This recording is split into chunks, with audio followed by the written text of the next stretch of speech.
Mr. Good has been in the hotel development of a lot of projects all over the United States for the last 50 years, but he's also been in the hospitality business for over 40 or so.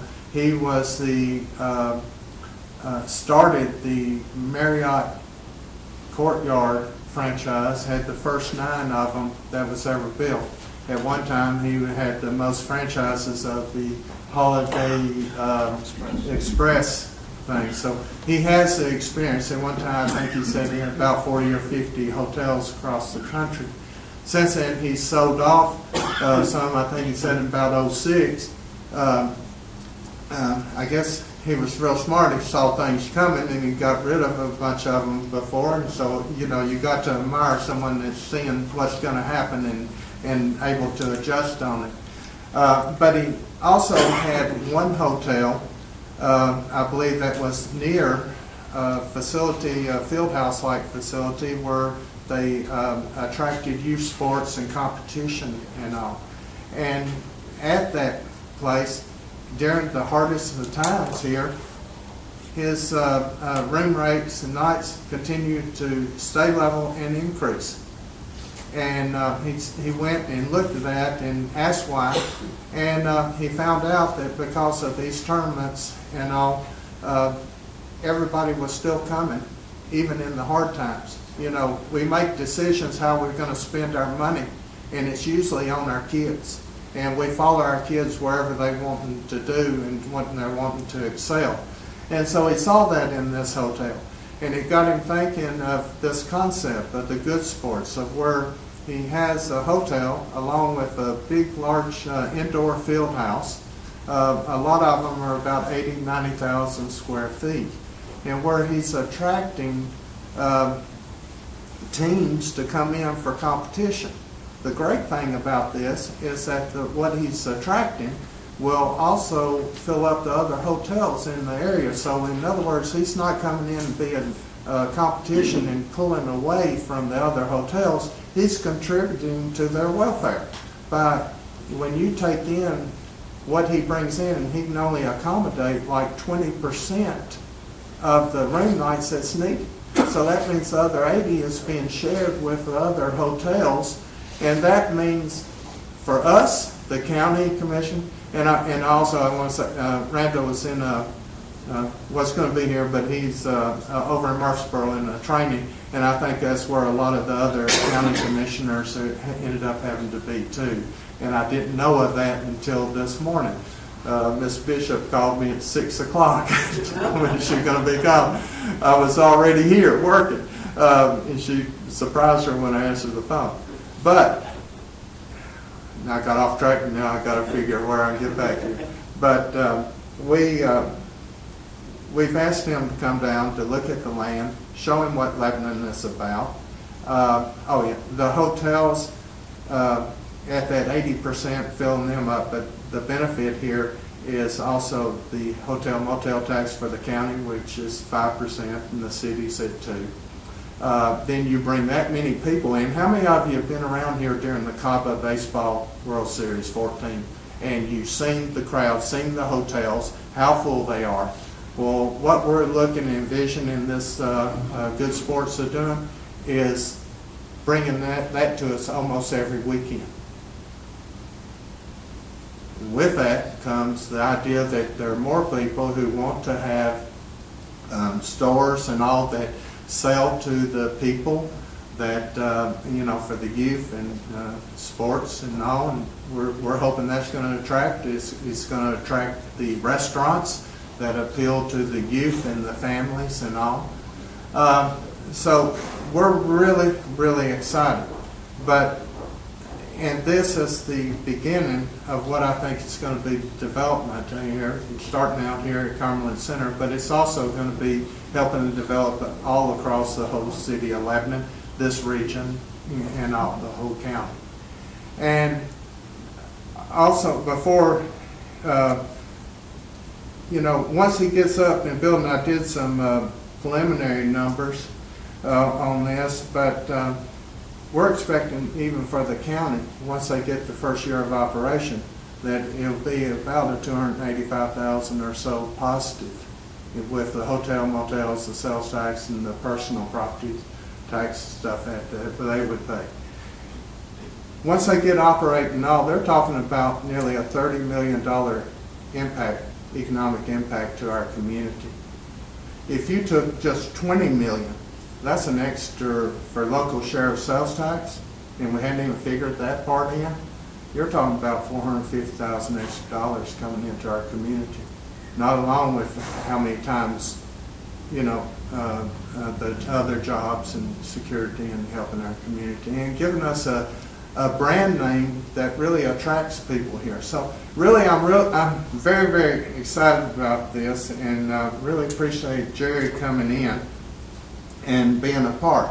Before I turn it over to let Jerry just say a few words, and say this not long, but it's going to be more just get to know what we're trying to do. We have not yet finalized it or put it in ink or anything, but you know, I'm a contractor, so I built a lot of houses off of a napkin and drawn them and everything.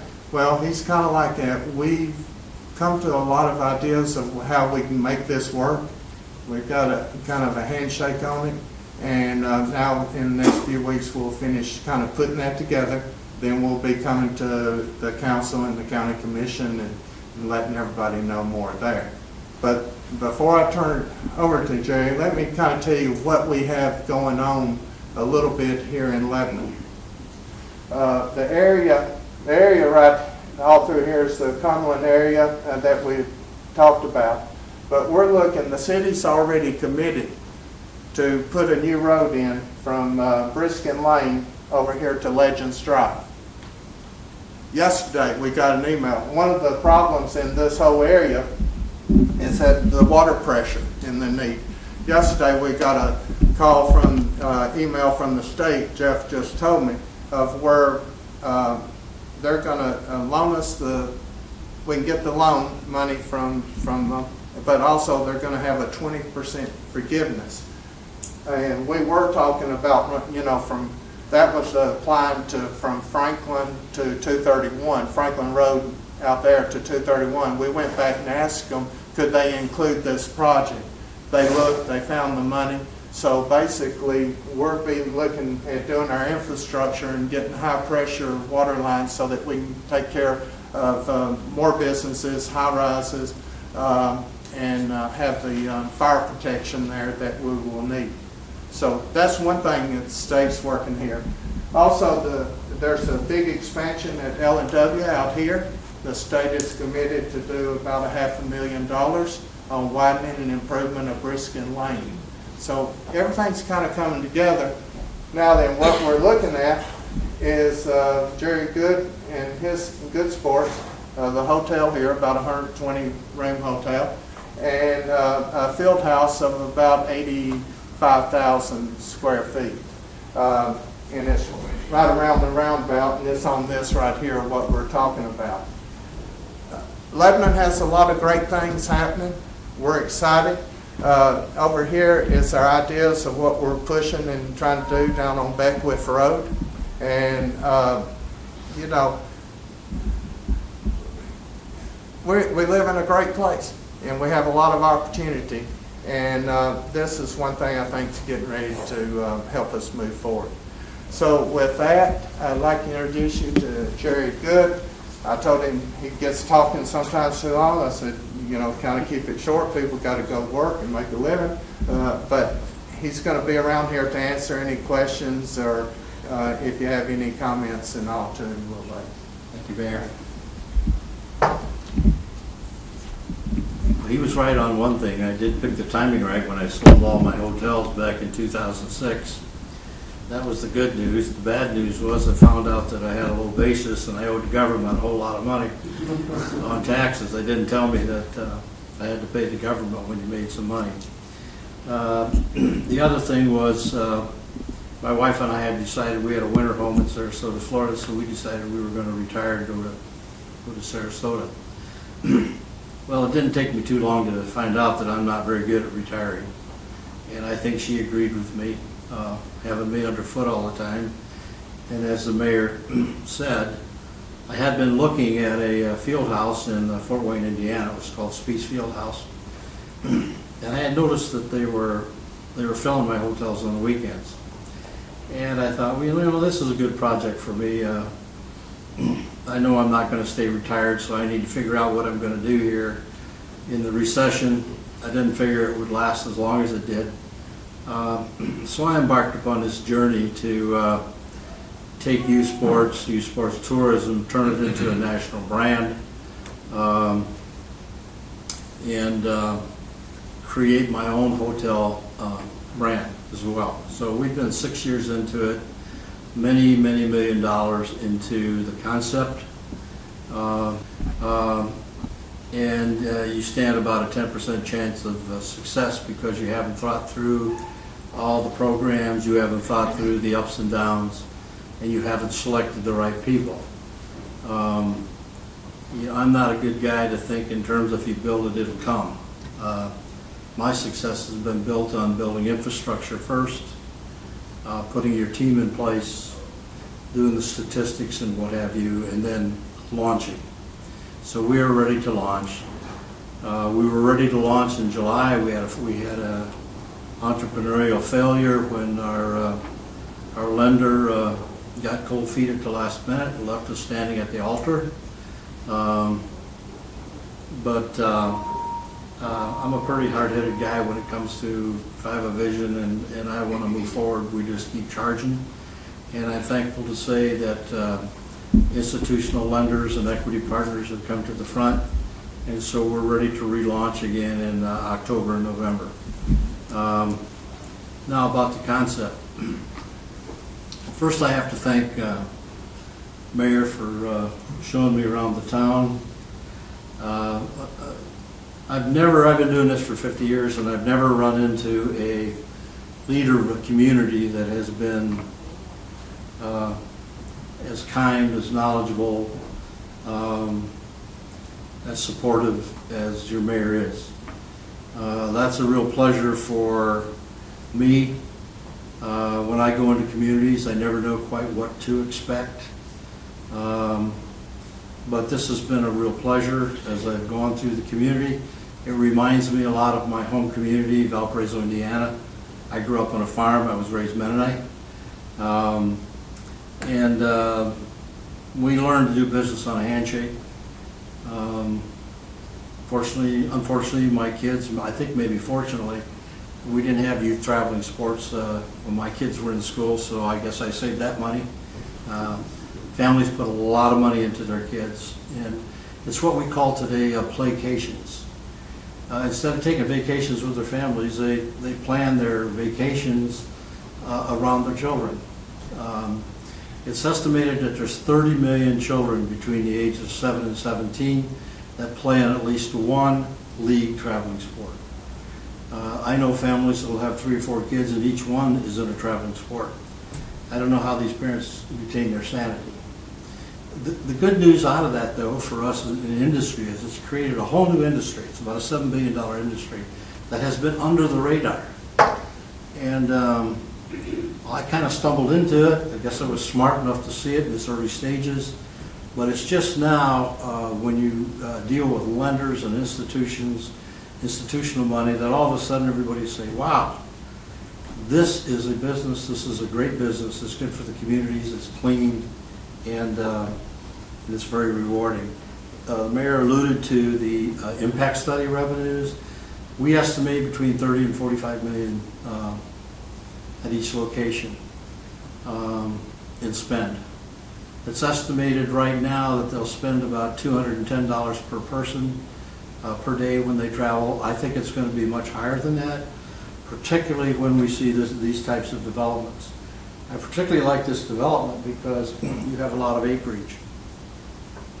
Where this whole thing is moving, it's moving into the direction of sports malls. And remember I said that. Maybe I'll get some credit down the road for coining a new phrase. But a sports mall is where you have, and I would think that our indoor facility will be kind of the anchor. But then you're going to see other sporting entities try to get in close, kind of like auto dealerships do. And then you'll have, when they're traveling, they want other things to do. So you're going to look for family entertainment. They want to be able to book that event, they want to be able to drive to that event, and they want to just park their car and then as easily as possible entertain their families, restaurants, theaters, other types of opportunities. And then we want them to stay. You get them into the community, you want them to stay. Here you have lakes, you have mountains, you have a lot of other things that you can market, entice them to spend the rest of their time while they're here. So I really like the area. We did have a handshake. We've agreed in principle on what we're going to do. It's my job now to go back and sit down with my people and work with whoever the mayor assigns, and we'll. I assured him that we'll get an agreement together within a week or two. That will be the roadmap for us to follow. We have to have attorneys, and I deal with them every day, but it's usually when the best things happen is when the two leaders can get together and work out the details, and then have them put it in a format that we've agreed to. So we are looking forward to that. I think that the other thing that I just want to mention is that from a community standpoint, you look at this as it is a destination for traveling teams. It is, we do week sports, both recreational and elite teams, and we do summer camps. But that's only the first step. Each location is a incubator. An incubator for what comes along in about year 3, and that's the academy portion. We at Good Sports and my other companies focus, we believe in training. We have our own hospitality school. We have a Focus Educational Institute. We've been partnering with the Indiana University of Purdue and Ivy Tech, a 2-year college in Indiana, where they do the classroom and we do the finishing, hands-on internship type programs. That's where a lot of educational programs are going, where we can get the kids out, get a good resume showing they've had hands-on experience with credits, get them working, cuts down on their student loans, and then they can go back at their leisure and finish, either go for their 4-year degree or their master's degree. So we will be talking to your local communities. You're seeing a great demand. You're seeing colleges change their curriculum to include sports management, sports medicine. There's just a number of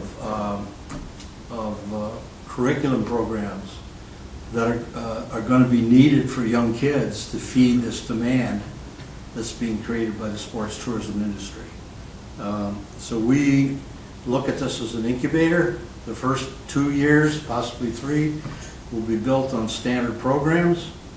That's what we call covering the overhead. But what we're really after is we want to influence the kids on a longer term basis. We want a certain percentage of those children and those families to be able to make some wise decisions with regard to their child and getting them into programs that will put them on the best possible course for scholarships.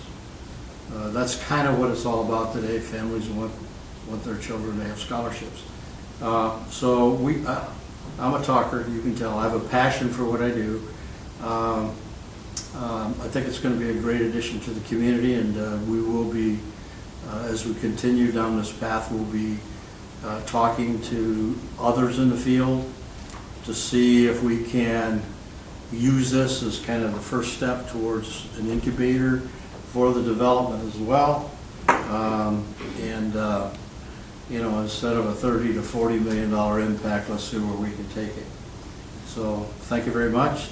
Would you tell on the field house what that consists of? Sure. It's the first time I was ever asked to add some more, Just a little. just a little. Okay. The field house is 89,000 square feet. You have over an acre of professional quality hardwood floor. Hardwood is not just hardwood. It has to have a certain bounce to it for basketball, volleyball, and cheerleading. All of the hoops, all of the volleyball, everything comes down from the ceiling. So you basically have a clear span in there. In addition to that, then, we have, on the second floor, we have over 8,000 square foot of fitness. It's fitness that the family can use, but there's also equipment in there for the sports medicine side. There's equipment in there that's tailored to work with whatever sport it is, whether it's golf or whatever, to get the right muscles in the right proportion. But we will have a club membership there for, and why do we do this? Because families are dropping their kids off, and we think it might make some sense for them, instead of dropping their kids off and going somewhere else and coming back, that would be a good time for them to get their physical fitness in as well. So we will have a club membership there with nominal fees to help the upkeep in that. Primarily what we want is we want the families to come and enjoy the facilities and become part of the community. We have a golf facility on the second floor, all video, special training. You can play some games. That's more for the corporate guys that stay. If they want to grab a beer and have a game or two with their buddies, they can do that. We have another 5,000 square foot of hardwood where we do yoga training, and we do other specialized type training as well. We also use that room for feeding the teams on weekends. Like I said, this is not going to look like a gym. We spent a lot of time with our designers in that. It's going to be very upscale, very modern. We have a fast food line for weekends. You know, if you got 100 teams in there, you've got a lot of people going through this thing. We got to be able to feed them quick. But at the same time, we have a lounge restaurant area that's toned down a little bit. I invite everyone to stay. If you have any questions, we'll be glad to talk to you and answer them for you. And thank you for coming out to listen of our excitement that we have for our city. Thank you.